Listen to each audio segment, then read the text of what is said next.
नमस्कार दोस्तों। आज हम आपके लिए एक बार फिर से नई कहानी लेकर आए हैं।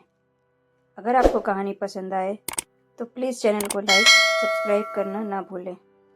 तो चलिए बिना देर किए कहानी को शुरू करते हैं। तो हमारी आज की कहानी है परिवार का दर्द। एक मध्यम वर्गीय परिवार की, जहां बेटी के शादी के बाद शुरू होता है वह सफ़र जो रिश्तों की गहराई, उम्मीदों के बोझ और अनकहे दर्द से भरा है। नेहा, एक आधुनिक सोच वाली लड़की, अपने पति अरुण के साथ उसके संयुक्त परिवार में आती है, जहां उसकी सास सुशीला और उसकी ननंद प्रिया रहती है। यहाँ पारंपरिक और आधुनिक सोच का टकराव, माँ और बहू के बीच प्यार और प्रतिस्पर्धा की जटिल भावनाएं, और एक ऐसे रहस्य का साया है जो परिवार की नींव हिला देता है। यह कहानी घर की परिभाषा, अपनेपन की तलाश और उन अनकहे आंसुओं के इर्द गिर्द घूमती है जो अक्सर रिश्तों की दीवारों के पीछे छिप जाते हैं।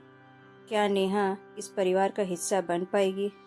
क्या सुशीला अपनी बहू को वह जगह दे पाएगी जो उनकी बेटी के लिए है? और वह गहरा रहस्य क्या है तो सुशीला के चेहरे पर हमेशा एक उदासी की परत छोड़ जाता है? चलिए शुरू करते हैं यह भावनात्मक सफ़र नेहा का। शादी के बाद पहला दिन था। सुबह की नरम धूप उसके नए कमरे की जाली से छनकर आ रही थी, जिस पर हाथ से कढ़ाई किया हुआ सुहाग रात वाला चादर बिछा था। नेहा की नींद टूटी तो बगल में अरुण की जगह खाली थी। दूर से रसोई की आवाज़ें आ रही थी, बर्तनों की खनखनाहट और हल्के फुल्के स्वरों में बातचीत। गहरी सांस ली। यह अब मेरा घर है, उसने अपने आप से कहा। रसोई में पहुंची तो दृश्य एकदम सिनेमाई लगा। सुशीला दी, उसकी सास, चूल्हे के पास बैठी दूध गर्म कर रही थी। उनका चेहरा गंभीर था, लेकिन नेहा के आते ही एक हल्की सी मुस्कान उनके होठों पर तैर गई। बेटा, उठ गई? चाय बना रही हूँ, सबके लिए नाश्ता तैयार करना है, सुशीला जी ने कहा। आवाज़ में एक सहज स्नेह था। मैं मदद करूँ माँ? नेहा ने पूछा, अपनी आवाज़ को यथासंभव विनम्र बनाते हुए। अरे नहीं बेटा, पहले दिन ही क्या ज़रूरत है, जा तैयार हो जा। अरुण बाहर बागबानी कर रहा है, प्रिया अभी सो रही है। प्रिया नाम सुनते ही नेहा ने ध्यान दिया कि सुशीला देवी की आवाज़ में एक अलग ही मिठास से भर गई। वह मिठास जो अक्सर माँ की आवाज़ में सिर्फ अपनी संतान के लिए ही होती है। नेहा ने मन ही मन उस भावना को दबा दिया। वह तो अब नहीं थी, समय लगेगा। शाम को जब अरुण के पिता श्रीमान मिश्रा जी ऑफिस से लौटे, परिवार बैठकर चाय पीने लगा। प्रिया, नेहा की ननंद, जो कॉलेज जाती थी, अपने फ़ोन में व्यस्त थी। उसने नेहा की तरफ एक सरसरी निगाह से देखा और भाभी कहकर हल्के से सिर हिला दिया। मिश्रा जी ने नेहा से सामान्य सवाल पूछे। बेटी, यह ठीक लग रहा है ना? किस चीज़ की कमी तो नहीं? नहीं पापा, सब कुछ बहुत अच्छा है, नेहा ने मुस्कुराते हुए जवाब दिया। तभी सुशीला जी ने कहा, कल से मैं तुम्हें रसोई के काम सिखाना शुरू करूँगी। अरुण को खाने की बहुत शिकायत रहती है, मगर मेरे हाथ का खाना ही पसंद करता है। तुम ही उसकी आदतें समझनी होंगी। यह सुनकर नेहा के मन में एक चुभन सी हुई। क्या वह अपने हाथ का खाना नहीं बना सकती? उसने भी तो घर में खाना बनाया था, लेकिन उसने चुप रहना बेहतर समझा। जी माँ, ज़रूर सीखूंगी, उसने कहा। कुछ हफ्ते बीत गए। नेहा की दिनचर्या एक निश्चित ढर्रे पर बंधने लगी। सुबह सुशीला जी के साथ रसोई में काम, फिर घर की साफ सफाई, दोपहर को खाना बनाना, शाम को चाय के साथ परिवार की सेवा। अरुण ऑफिस के काम में व्यस्त रहता। उनके बीच वह आत्मीयता कम होती जा रही थी, जो शादी से पहले थी। अब बातचीत सिर्फ ज़रूरत के मुद्दों तक सीमित थी। एक दिन दोपहर को नेहा ने कोशिश करके अरुण की पसंद की राजमा चावल बनाए। उसने पूरे मन से इसे तैयार किया था। जब अरुण ने खाना खाया तो उसके चेहरे पर संतुष्टि देखकर नेहा का दिल खुशी से भर गया। वाह, आज का राजमा तो बहुत स्वादिष्ट बना है माँ, अरुण ने कहा। सुशीला जी जो खाना परोस रही थी अचानक रुक गई। उनकी मुस्कान थोड़ी सी बिखरी।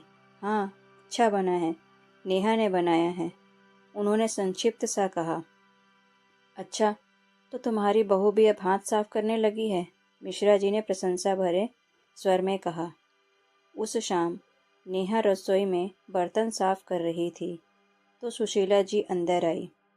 उन्होंने बिना कुछ कहे नेहा के पास रखे एक कटोरे को उठाया जिसमें बचा हुआ राजमा था। उन्होंने उसे चखा, फिर चुपचाप बर्तन धोने लगी। कुछ देर की चुप्पी के बाद बोली, नेहा, अरुण को ज़्यादा मसालेदार चीज़ें पसंद नहीं। अगली बार हल्दी थोड़ी कम डालना और उसे राजमा में अदरक लहसुन पसंद नहीं आता। मैं तो डालती ही नहीं। नेहा ने देखा कि उस कटोरे में तो राजमा था, उसमें अदरक लहसुन का पेस्ट नहीं था। मतलब सुशीला जी ने अलग से बनाया था। उसकी आंखें अचानक नम हो गई, लेकिन उसने अपने आप को संभाल लिया। ठीक है, मैं ध्यान रखूंगी, उसने फुसफुसाया। वह रात नेहा से सोई नहीं गई। वह बार बार उस बात को सोच रही थी। क्या यह प्रतिस्पर्धा थी? क्या एक माँ अपने बेटे पर अपने अधिकार को बचाना चाहती थी, या फिर वह सिर्फ उसकी देखभाल कर रही थी? नेहा के मन में उलझन थी। अगले दिन प्रिया ने नेहा से कहा, भाभी, तुम्हारे पास कोई अच्छी सी साड़ी है? मुझे कल कॉलेज फंक्शन में जाना है। नेहा के पास अपनी शादी के लाल बंदेज साड़ी थी जो उसे बहुत प्रिय थी। उसने हिचकिचाते हुए कहा, हाँ, एक है, देखूं? प्रिया ने उत्सुकता से कहा। नेहा ने साड़ी निकाल कर दिखाई। प्रिया की आंखें चमक उठी। यह तो बहुत सुंदर है, मैं यही पहनूंगी। और बिना नेहा की अनुमति लिए वह साड़ी लेकर अपने कमरे में चली गई। नेहा कुछ बोल नहीं पाई। वह सासू माँ के पास गई, लेकिन फिर रुक गई। क्या ऐसी छोटी छोटी बातों के लिए शिकायत करना ठीक होगा? क्या वह बुरी बहू की छवि बनाना चाहती थी? जब अरुण को पता चला तो वह हंस पड़ा। अरे, यह तो छोटी बहन का हक है भैया, तुम तो अब इस घर की बहू हो, थोड़ा तो समझदारी दिखाओ। उस हक शब्द ने नेहा को चोट पहुंचाई। क्या इस घर में उसका कोई हक नहीं था? क्या वह सिर्फ देने वाली ही थी, लेने वाली नहीं? धीरे धीरे नेहा खुद को सिकुड़ता हुआ पाने लगी। उसकी हंसी कम हो गई। वह ज़्यादातर चुपचाप रहने लगी। सुशीला जी उसकी इस चुप्पी को सम्मान समझती थी, लेकिन नेहा तो दुखी थी। वह अपने माँ से फ़ोन पर बात करती तो रोने का मन करता, लेकिन डर के मारे कुछ नहीं कह पाती। वह नहीं चाहती थी कि उसके माता पिता उसकी वजह से तनाव में आए। एक रात खाने की मेज पर मिश्रा जी ने नेहा से पूछा, बेटा, तुम इतनी चुप क्यों रहती हो? कुछ दिक्कत है? सबकी निगाहें नेहा पर टिक गई।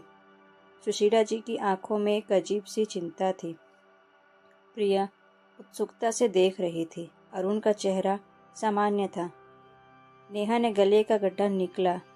नहीं पापा, सब ठीक है, बस थोड़ा घर की याद आती है। यह सुनते ही सुशीला जी का चेहरा गंभीर हो गया। घर की याद? बेटा, यह तुम्हारा अपना घर है।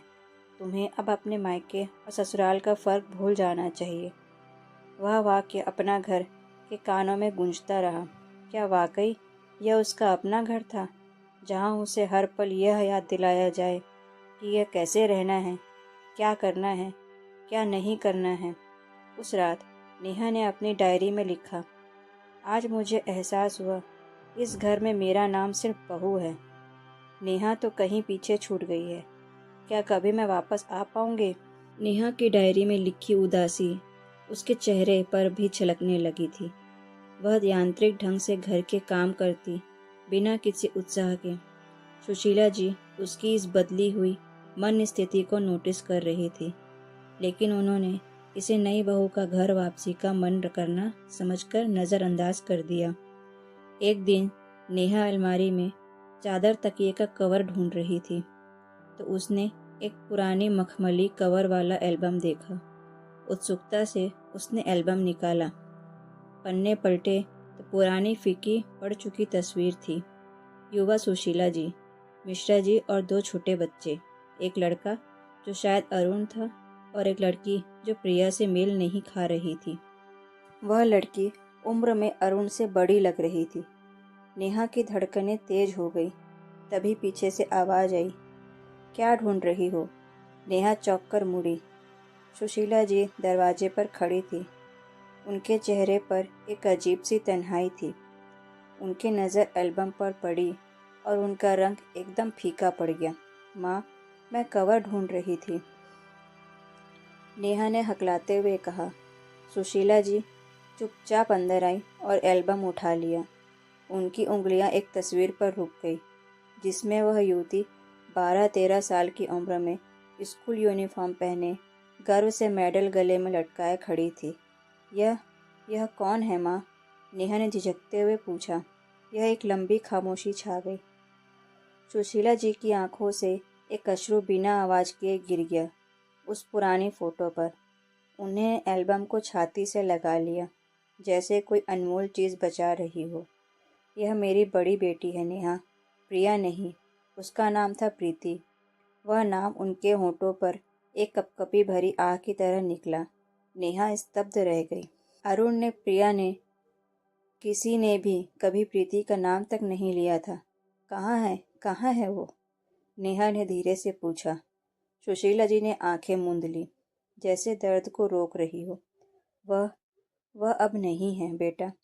12 साल पहले एक दुर्घटना में वो हमें छोड़कर चली गई। उस पल नेहा के सारे गुस्से, अपनेपन की कमी की पीड़ा धुंधली होने लगी। उसने सामने बैठी औरत में एक ऐसी माँ देखी जिसका दर्द कभी भरा ही नहीं था। उस पल नेहा के सारे गुस्से, अपनेपन की कमी की पीड़ा धुंधली होने लगी। उसने सामने बैठी औरत में एक ऐसी माँ देखी जिसका दर्द कभी भरा ही नहीं था, जिसकी आंखों में हमेशा उस खालीपन का साया रहता होगा।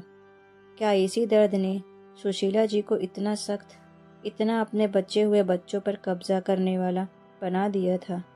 क्या अरुण पर उनका अत्यधिक लगाव, प्रिया पर उनकी निरंतर चिंता इसी डर से उपजी थी कि कहीं वे भी माँ? नेहा का गला भर आया। उसने बिना कुछ सोचे सुशीला जी के पैर छू लिए। यह उसकी तरफ से सहानुभूति का, सम्मान का एक अनायास ही भाव था। सुशीला जी ने आंखें खोली। नेहा के इस स्पर्श से उनके हृदय के किसी दरवाजे को झटका दिया। उन्होंने नेहा का हाथ पकड़ा और उसे अपने पास बिठा लिया। कोई नहीं जानता नेहा, इस घर में अरुण और प्रिया को भी ठीक से याद नहीं। अरुण तब कॉलेज में हॉस्टल में था। प्रिया बहुत छोटी थी। पापा, उन्होंने यह सामान सब यादें छुपा दी ताकि घर में मातम का माहौल ना रहे। बस इस एक एल्बम को मैंने छुपा कर रख लिया। मेरी प्रीति, मेरी चंचल होनहार, मेरे सबसे करीब, वो हर सुबह मेरे साथ रसोई में बैठकर पढ़ती थी। कहती थी, माँ, मैं बड़ी होकर तुम्हारे लिए एक बड़ा घर लूँगी। सुशीला जी की आवाज़ रूंध गई। वह बिलख पड़ी। नेहा ने उन्हें सहारा देते हुए उनके सिर को अपने कंधे पर टिका दिया। वह खुद भी रो रही थी। यह रोना अपने लिए नहीं, बल्कि उस असीम दुख के लिए था जो इस औरत ने चुपचाप सहा था। उस दिन के बाद कुछ बदल सा गया। सुशीला जी ने नेहा से बात करनी शुरू की। बस सामान्य बातें, मौसम, टीवी, सीरियल, पड़ोस की खबर। लेकिन उन आँखों में अब एक नरमी थी। एक दिन उन्होंने कहा, नेहा, तुम्हारा हाथ का खाना अच्छा बनता है। अरुण को भी पसंद आया था। यह एक छोटी सी टिप्पणी थी, लेकिन नेहा के लिए यह एक बड़ी जीत थी।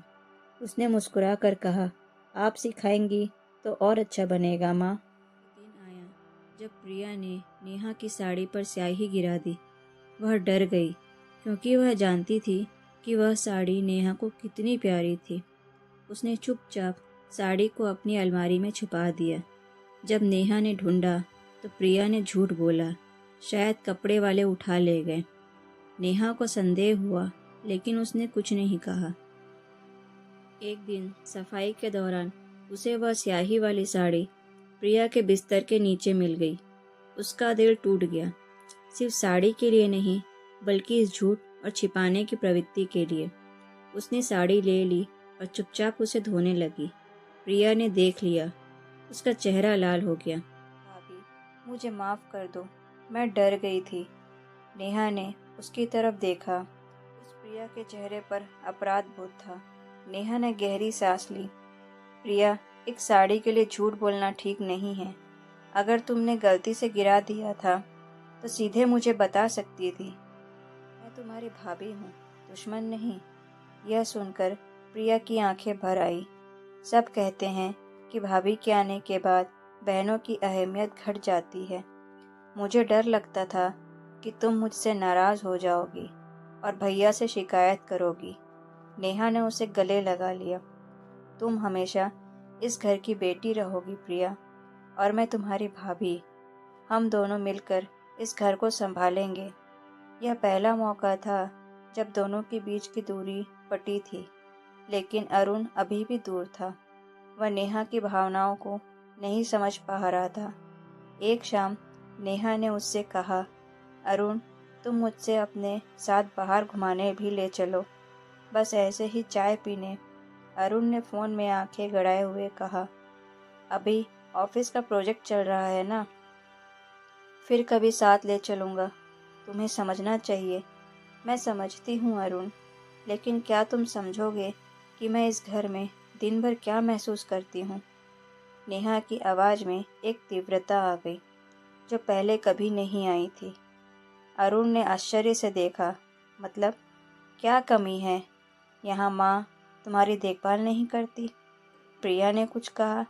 नहीं, कोई कमी नहीं है। बस मुझे लगता है कि तुम मेरे साथ वक्त नहीं बिताते। हम अजनबी की तरह रहने लगे हैं। अजनबी? नेहा, हम शादीशुदा हैं। यह तो ज़िंदगी है, रोज़ रोज़ प्रेम की बातें नहीं। तुम थोड़ी परिपक्वता दिखाओ।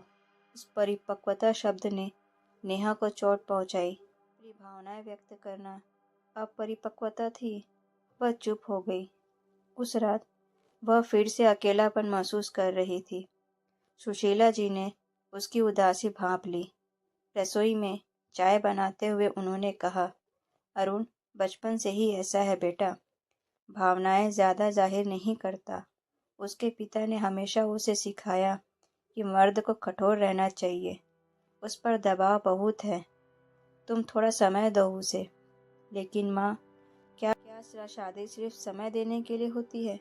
इसमें साथ चलना, बात करना तो होता है ना? नेहा ने विलाप किया।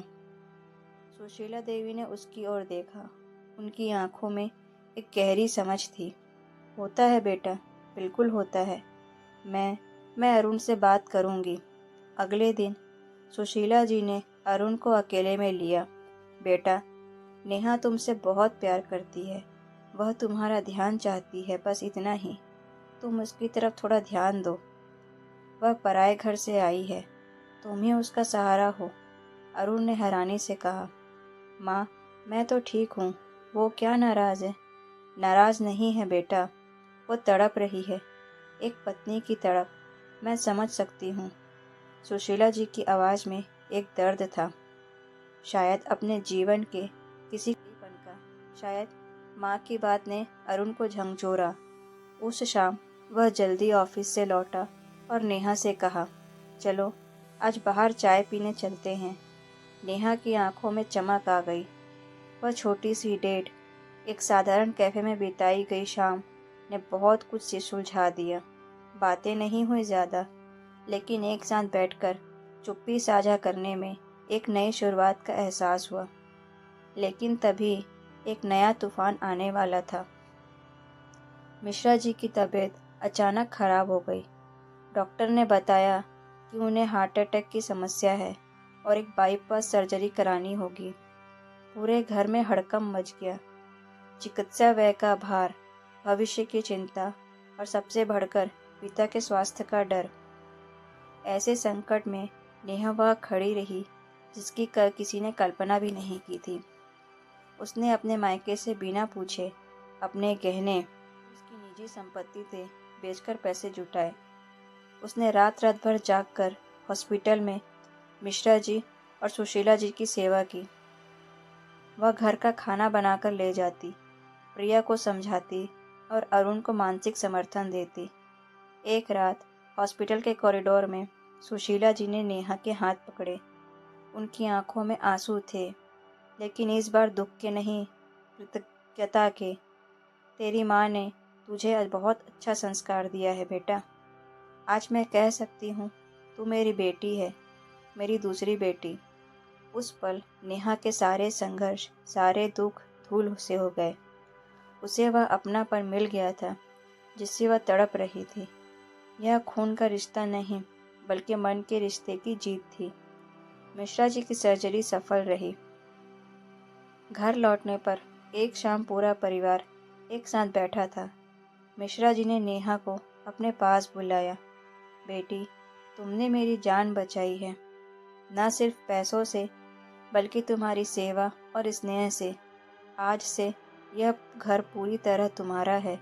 तुम्हारी मर्जी के बिना यहाँ पत्ता भी नहीं हिलेगा। अरुण ने नेहा का हाथ थाम लिया। प्रिया ने मुस्कुराते हुए कहा, अब तो भाभी ही इस घर की मालकिन है। मैं तो उनकी छोटी बहन हूँ। सुशीला जी ने सबको देखा। उनके चेहरे पर एक शांति थी जो सालों से गायब थी। शायद प्रीति का दर्द अब भी था, लेकिन उस दर्द के साथ अब नेहा नाम की एक बेटी का स्नेह भी था जो उसे जीवन दे रहा था। नेहा ने आंसू पोंछे। उसने कहा, यह मेरा घर तब से है जब मैं यहाँ आई हूँ। बस आप लोगों ने आज महसूस करवा दिया। मिश्रा जी के स्वस्थ होने के बाद का समय शांत और सुखद था। नेहा अब घर की बहू नहीं, बल्कि एक जिम्मेदार सदस्य बन चुकी थी। सुशीला जी अब उससे सलाह लेने लगी थी, बजट से लेकर त्योहार की तैयारी तक। प्रिया उसकी सबसे अच्छी दोस्त बन गई थी। अरुण भी अब वक्त निकालकर उसके साथ बातें करता, सैर पर ले जाता। ऐसा लग रहा था परिवार ने अपना खोया हुआ संतुलन पा लिया। लेकिन जिंदगी सीधी रेखा नहीं होती। यह एक दिन नेहा के मायके से फ़ोन आया। उसकी माँ बीमार पड़ गई है और उनकी देखभाल के लिए नेहा की ज़रूरत थी।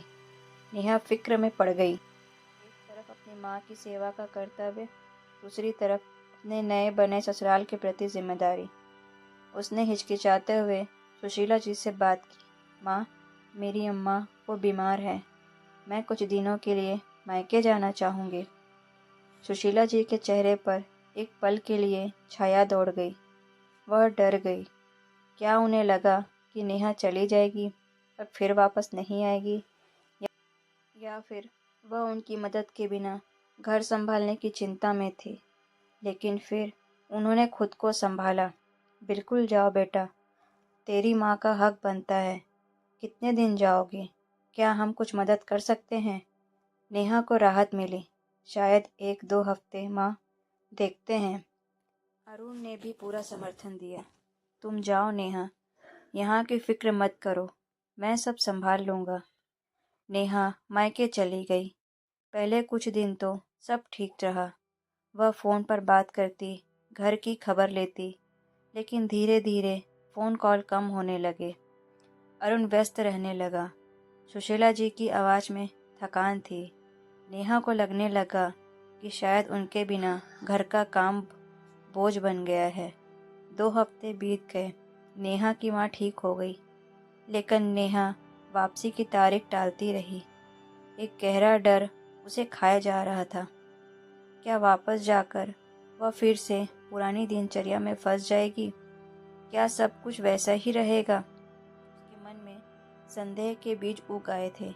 इधर ससुराल में नेहा की अनुपस्थिति का असर साफ दिख रहा था। सुशीला जी फिर से सारा काम अकेले कर रही थी।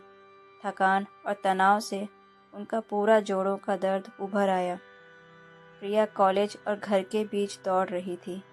अरुण को एहसास हुआ कि नेहा ने घर को कितनी चुपचाप और कुशलता से संभाला हुआ था। उसकी कमी खल रही थी। एक रात खाने के मेज़ पर प्रिया ने अचानक कहा, माँ, भाभी का बनाया हुआ दही बड़ा कितना याद आ रहा है। यह तुम्हारा बनाया हुआ है, वैसा नहीं लगता। सुशीला जी ने झुंझलाकर कहा, तो तुम ही बना लिया करो, मैं तो बूढ़ी हो गई हूँ, मिश्रा जी ने शांत स्वर में कहा। सुशीला, तुम थक गई हो। नेहा को फ़ोन करो, पूछो कब लौट रही है। क्यों फ़ोन करूँ? उसकी मर्ज़ी, जब आना होगा आ जाएगी, सुशीला जी ने कड़वाहट भरे स्वर में कहा।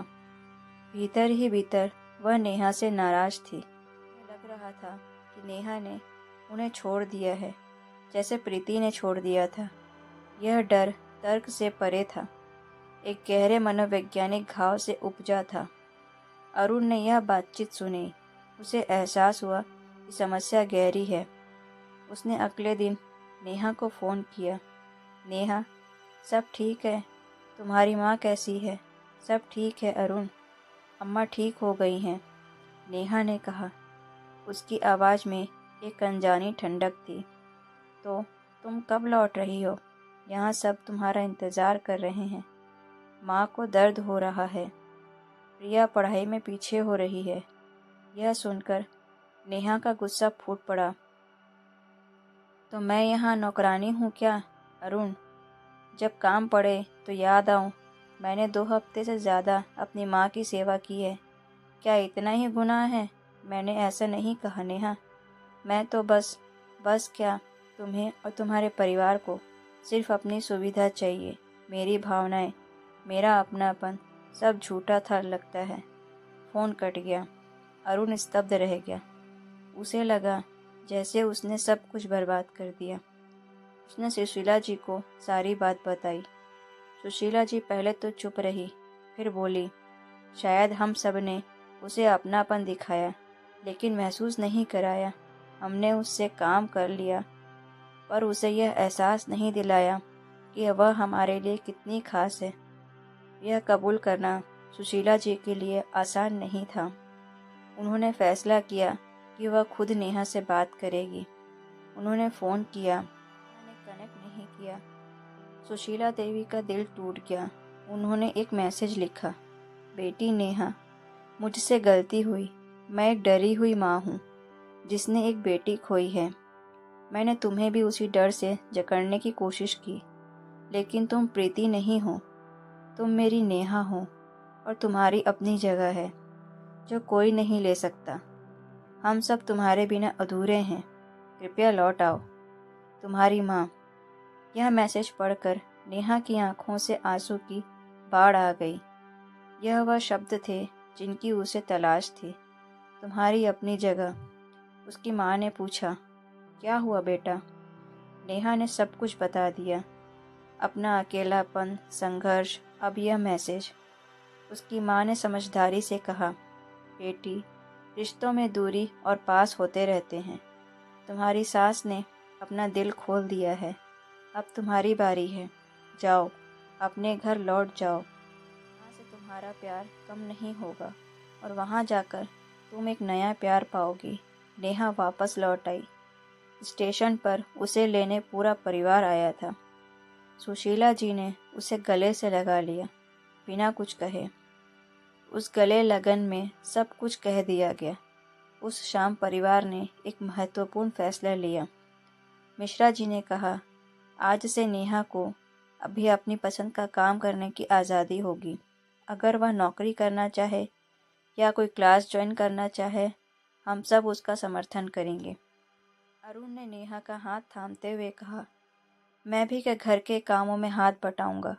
यह मेरा घर भी है। प्रिया ने खुशी से कहा, और मैं भाभी को कंप्यूटर सिखाऊंगी ताकि वह ऑनलाइन कोर्स कर सके। नेहा की आंखें चमक उठी। यह वह सम्मान था जिसकी उसे तलाश थी। समय बीतता गया। नेहा ने ऑनलाइन फैशन डिज़ाइनिंग का कोर्स किया। उसकी रुचि देखकर सुशीला जी ने अपने पुराने सिलाई मशीन निकाल दिए और उसने सिखाना शुरू किया। रसोई में सिर्फ खाना नहीं बनता था, बल्कि 2 पीढ़ियों के सपने भी सिलते थे। नेहा ने सुशीला जी की पारंपरिक कढ़ाई के डिज़ाइनों को आधुनिक अंदाज दिया और एक छोटा सा ऑनलाइन बिजनेस शुरू किया। एक दिन सुशीला जी ने प्रीति की एक तस्वीर निकाली जिसमें वह एक सुंदर हाथ से कढ़ाई वाली साड़ी पहनी थी। यह उसने खुद डिज़ाइन किया था। सुशीला जी ने गर्व से कहा, नेहा ने उस डिज़ाइन को देखा और कहा, क्या हम इस डिज़ाइन को अपनी नई कलेक्शन में शामिल कर सकते हैं? प्रीति दीदी की याद के रूप में। सुशीला जी की आंखें भर आईं। उन्होंने हाँ में सिर हिलाया। कलेक्शन का नाम रखा गया प्रीति नेहा। यह सिर्फ एक बिजनेस नहीं था, बल्कि एक रिश्ते की जीत थी। एक माँ ने अपनी खोई बेटी की याद को अपनी नई बेटी के साथ मिलकर एक नई शुरुआत में बदल दिया था। कहानी का अंत एक त्योहार के दृश्य के साथ होता है, दिवाली। नेहा ने पहली बार पूरे घर की सजावट की जिम्मेदारी संभाली थी। सब मिलकर दिए जला रहे थे। सुशीला जी और नेहा साथ साथ लक्ष्मी पूजन कर रही थी। अरुण और मिश्रा जी पटाखे छोड़ रहे थे। प्रिया फोटो खींच रही थी। पूजा के बाद सुशीला जी ने सबको आशीर्वाद देते हुए कहा, आज मेरा दिल हल्का है। मुझे लगता है कि प्रीति भी खुश होगी, क्योंकि उसकी जगह अब कोई और नहीं बल्कि उसकी बहन संभाल रही है। नेहा ने सुशीला जी के चरण छुए। माँ, आपने मुझे अपनाया, यही सबसे बड़ा उपहार है। अरुण ने नेहा का हाथ थामा और कहा, और मैं वादा करता हूँ कि आगे से तुम्हारे साथ सिर्फ पति नहीं बल्कि तुम्हारा सबसे अच्छा दोस्त भी बनकर रहूँगा। और इस तरह उस घर में जहाँ एक बार दरारें और अनकहे दर्द थे, वहाँ प्यार और सम्मान और सहयोग की एक नई इमारत खड़ी हो गई थी। नेहा ने सीखा था कि अपनापन मांगने से नहीं, बनाने से आता है, और सुशीला जी ने सीखा था कि प्यार बांटने से घटता नहीं, बढ़ता है। प्रीति की याद अब एक दर्द नहीं बल्कि एक मधुर स्मृति बन चुकी थी, जो परिवार को और भी मजबूती से बांधती थी। यह कहानी हमें यही सिखाती है कि परिवार खून का नहीं बल्कि दिल का रिश्ता है, और जहाँ समझ, सहनशीलता और संवाद हो, वहाँ हर दरार पर प्यार की मरम्मत हो सकती है।